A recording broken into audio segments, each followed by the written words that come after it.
A rather beautiful day here today, lovely blue skies and reasonably fluffy clouds. Right, so we get on to the topic of today, and it's Matthew 10:16 from the King James Version. And the line says, "Behold, I send you out as sheep in the midst of wolves. Be ye therefore wise as serpents and harmless as doves." So let's have a look at that. And I'm going to put this into a personal context of yesterday. I've got to be very careful how I say this because it's very recent and something that looks to be like it might be ongoing. Suffice to say that I am sitting in a room and I'm about to watch a video. So I wasn't particularly impressed when 3 police turn up. They've just walked in, front door's been left unlocked. General sort of complacency had set in amongst the household. So things are it's a little bit too late to do anything about the present situation. So we've got these 3 police who've come in, seen something, shall we say, that they're very interested in, and now they're asking questions of who does it belong to. And their energy was just awful. There is some sort of, for what it's worth, some sort of human energy in varying degrees of narcissism and enjoyment of wearing the sort of outfit, masquerading as something that has power, sort of power of Caesar in this material realm. And of course we have to walk in the world of Caesar as well as our higher self. So that's the moment you sit there and, whoa, you're hit by this awful energies that are coming off of these beings. So the natural reaction, you start to feel what the system will tell you is adrenaline, which is fight or flight and protection, which is linked into what is called fear. And there is an element, certainly the ego mind, all it wants to do is just get up and run, which is not going to be a very good idea because I've actually got to go past these 3 police officers to enable myself to do that. And it's just it would just be futile. And you're actually putting up a resistance then, which is going to invite something coming back at you in this material realm. So we don't want that. So let thine eye be singular and fill with light. You shut your eyes. And I got this direct question being asked to me by one of them. And I'm sitting there and I was sat with this energy and I thought, hold on a minute, this is not fear, this is not an adrenaline. I've questioned myself. What have I got to be afraid of? There is nothing directly connected to me that is going to implicate me, and it's not really anything to do with me. So yeah, this adrenaline, that's not fear at all. That's your own power building up inside.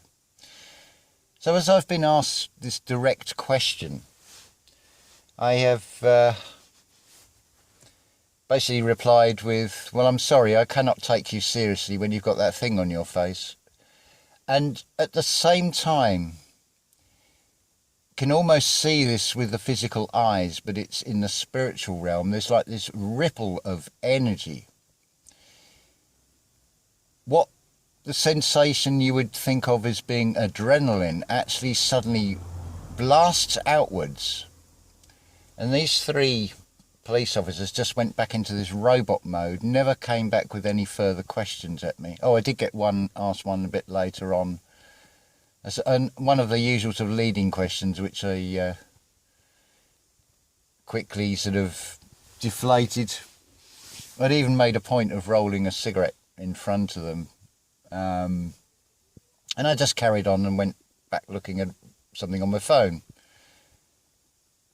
Now, this is the interesting part with this. The outcome of this event, how it affected different people. Now, it says, "Behold, I send you out as sheep in the midst of wolves." Well, there's plenty of wolves out there. That's anything that's external of you. "Be therefore wise as serpents and harmless as doves." So my intention throughout this entire day yesterday was I wanted some peace and quiet, and I wanted to get on with writing what has now turned out to be 3 books concurrently. So my intention and my desire, and invoking the law of remembrance, I'm remembering the future. I'm creating the world that I wish, the environment around me where I have this peace.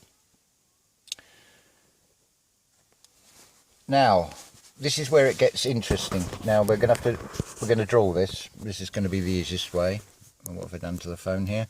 Right. So I think you're all familiar with the flower of life pattern. Something like this anyway. And then obviously it links into other ones. And so on and so on. So we'll just draw a few more. This will all make sense in a minute. Now, the flower of life pattern. Let's take one of these lives.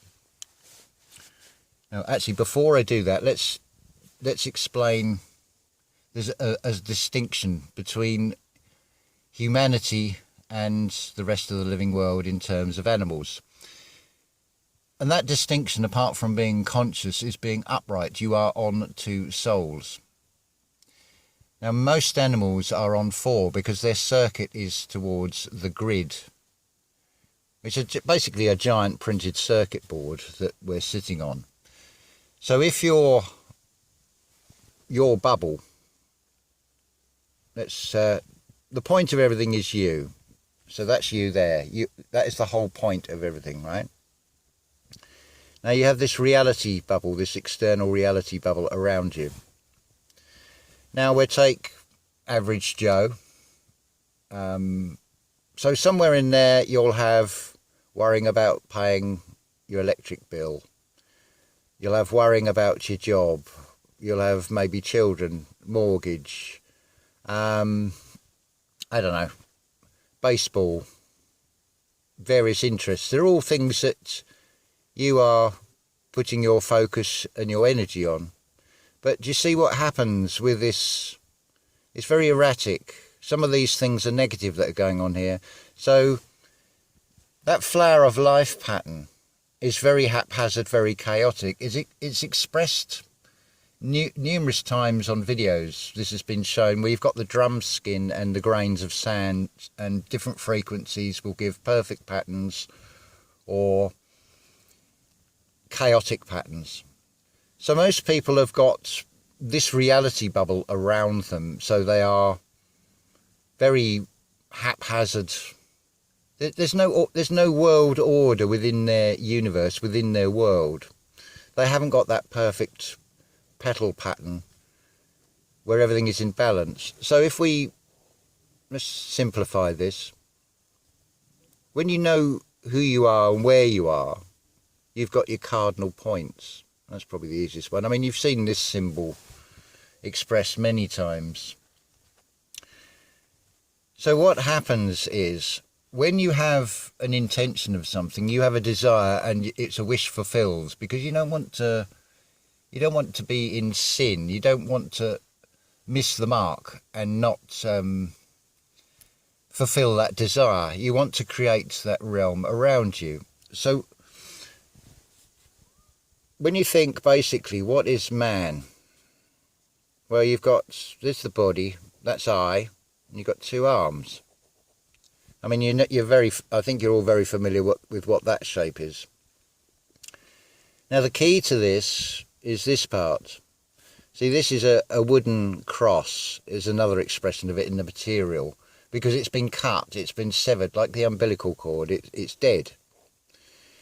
You mustn't make false idols. See, that's something connected to the dead. It's the physical body, the bit that remains here, your remains. Now in Egyptian, and it sort of makes more sense, you've got a light. This is the key to it, you see. And it's expressed as an ankh, because you've still got the arms and you've still got the body. I mean, basically what you are is this energy with a tail, and then you put the arms out. So you're basically, there's your serpent, basically. That's all you are. But if you notice with birds, when they come into land, and to some degree aircraft do it as well, where they dip the back of the plane down. So a bird, like an eagle, for example, or even a swan, when it lands on water, they will put the wings out. It's like you're shown angels with wings. Well, so when the wings out, they're descending. They're coming down into this realm.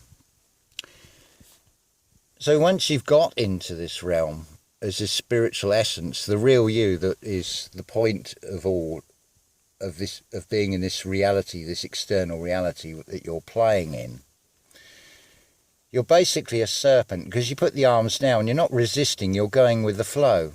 So you're basically like a serpent or a sperm, or like a worm. It sort of wiggles, it moves like the S, the sine wave. So what you're doing with your intent, your reality bubble is calm, so therefore it basically doesn't exist. So you become this with this tail, this spine. Because all files, all books have a spine, and a life is a file, this experience in this matrix. So to be wise as serpents, you have all these other lives,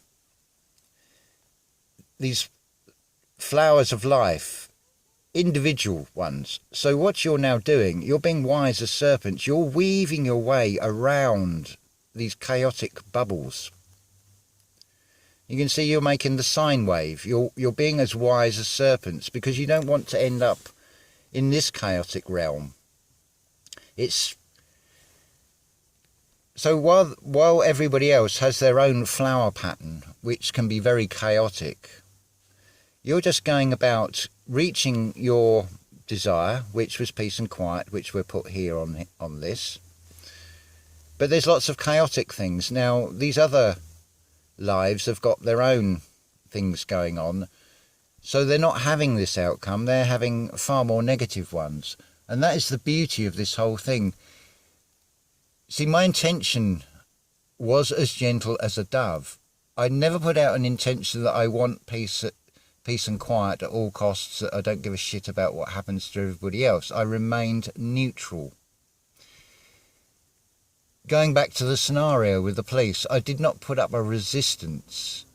I stayed neutral, impartial. I did not react. I didn't give them body language signs for them to pick up on. I didn't get drawn into leading questions, because remember, when you are king, you are as king, so you're the one doing the asking the questions. You are not handing over the control of the conversation to something external of you. You are in control of it. So when you've got this grid, this giant printed circuit board, the lie that are ley lines, basically. I mean, this is what these ley lines are. This is a printed circuit board.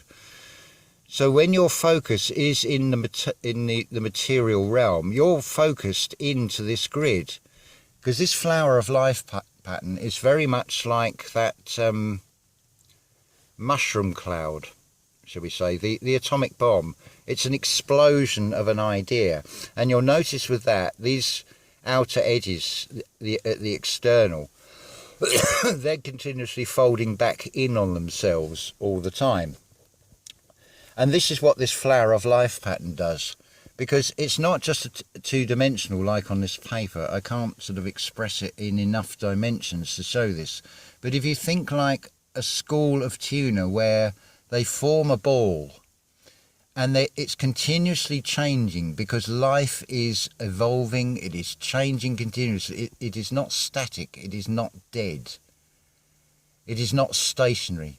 I correct myself there. It is static, because it is neutral. Although you are coming out of the negative state, you're not swinging the pendulum so far over that you're totally in a positive state of, oh, love and light brigade.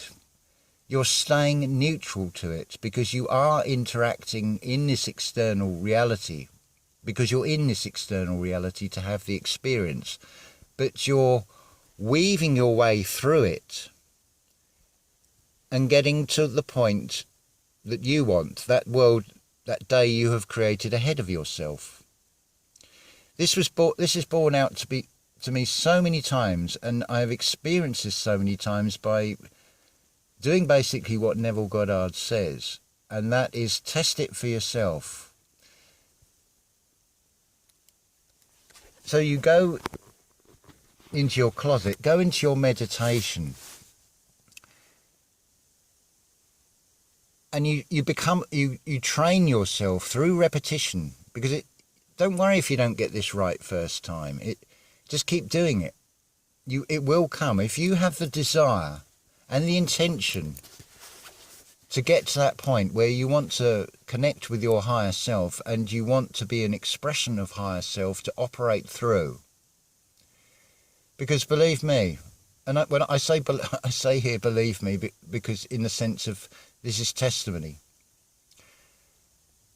I have proven this to myself over and over, that you can create the world you want.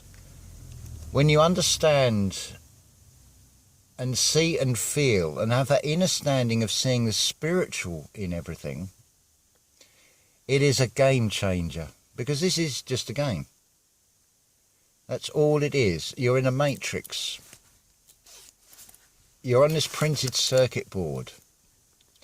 Now you can put your attention into the material, into the earthly, and that will pull you into this grid system. It's done it already with the internet anyway, and to some degrees we're all meshed into this thing, and it is a mesh and a mess, but it doesn't have to be like that. You can weave your way through it.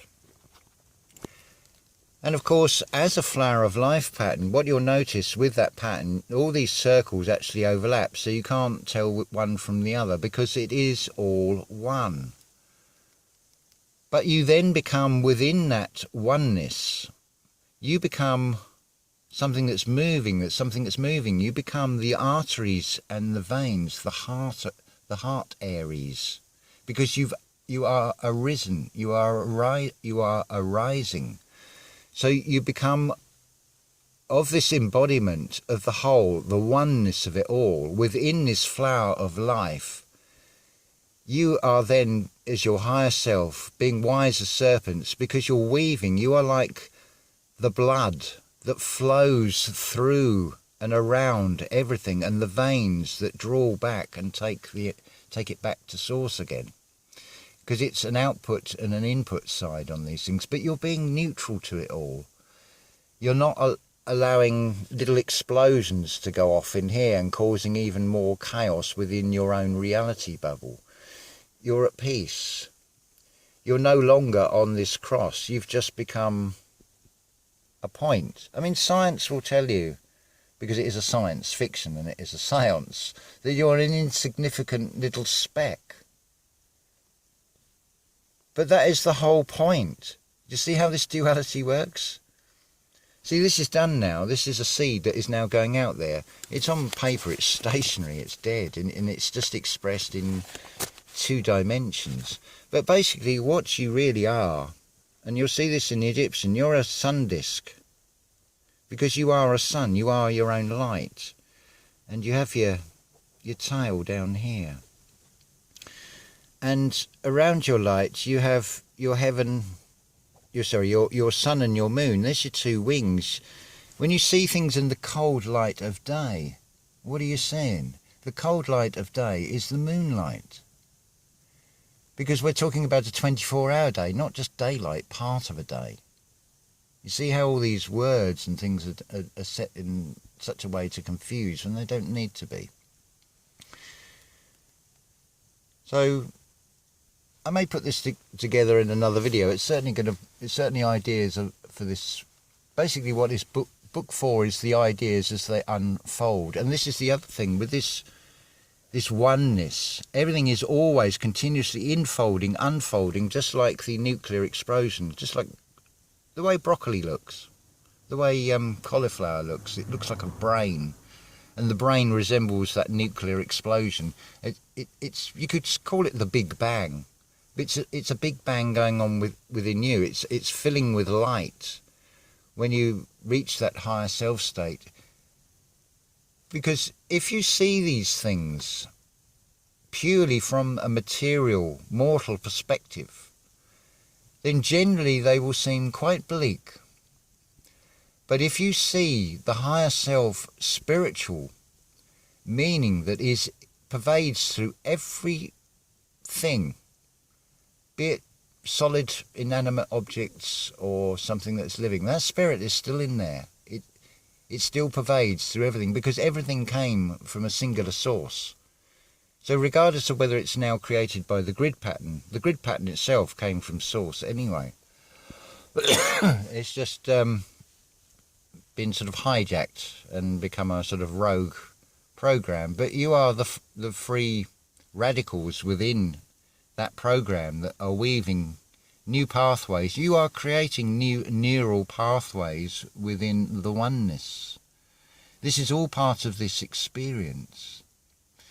So if you can just stand back and be the observer of oneself in the moment, in the present, and don't react to situations and push back, because you'll create a pushback from the pushback, and it won't be the outcome you want, and therefore you become a sinner because you have not achieved the desire that you had or your wish. Things have now changed because you've got involved in other reality bubbles, and you've been pulled into those, and your attention is going into those, so you become part of that being pulled back into the material version of this. So hopefully that will make some sense. But what a beautiful experience, what a beautiful day. And it's like, thank you, Spirit. I am so grateful to be shown this. And personally, I mean, I've come out of this totally unscathed. I got what I wanted. I got the peace and quiet. I was able to write more in the book, or in the books, because I've got sort of 2 concurrently going yesterday. Yeah, and life is just absolutely wonderful. And you can create. Yeah, you can focus on the external and things are going to look bleak. But if you see the spiritual that pervades through everything, and you walk and be wise as serpents and gentle as a dove, the 2 things go hand in hand. Being gentle of dove, well, dove rhymes with love. You're down in the oven, in the hell on earth, basically. So love becomes dove. So, and it's coming from above. But always look for these spiritual messages in things. Birds, it's flight.